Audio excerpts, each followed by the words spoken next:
Nanindigan ang House Prosecution Team na pwedeng ituloy ang impeachment trial ni Vice President Sara Duterte magsumite man sila o hindi ng mga dokumentong hinihingi ng Senado. Gate pa ng prosekusyon, hindi sila ang cause of delay sa paglilitis. Narito ang ulat.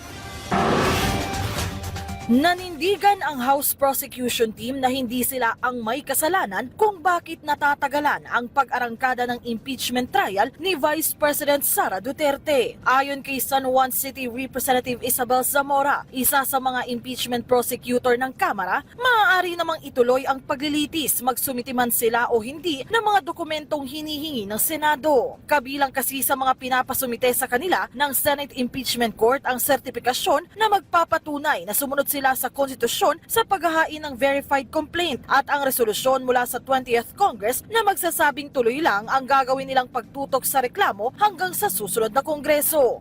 Una nang sinabi ng House Prosecution Team na maghahain sila ng motion for clarification ukol dito. Pero hanggang ngayon, hindi pa po namin nasasubmit ang motion for clarification.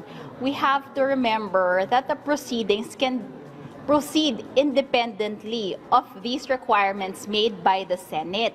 Gate ng prosekusyon, wala naman sa konstitusyon ang mga iniutos na requirement ng Senado. Hindi rin nila nakikita ang pangailangan na isumite ito.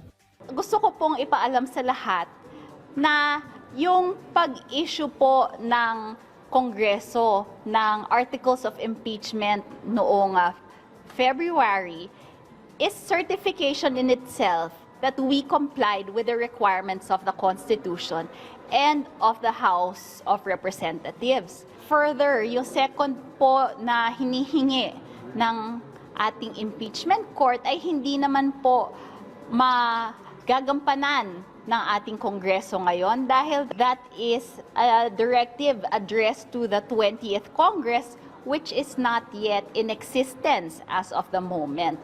Hinggil naman sa tanong kung dapat nga bang mag-inhibit sa paglilitis ang mga senator judges na masyadong malapit sa vice-presidente o di naman kaya kilalang kritiko niya, ayon kay Zamora, pinag-aaralan pa nila ang magiging hakbang ukol dito.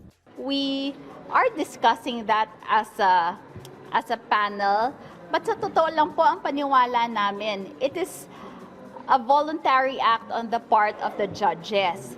Pagtitiyak ng prosekusyon, anumang mangyari, nakahanda sila para sa paglilitis sa ngalan ng pananaig ng katotohanan at hustisya. Sa mga susunod na araw, inaasang ipagpapatuloy ng House Prosecution Team ang kanilang mga pagpupulong. Melales Moras para sa Pambansang TV sa Bagong Pilipinas.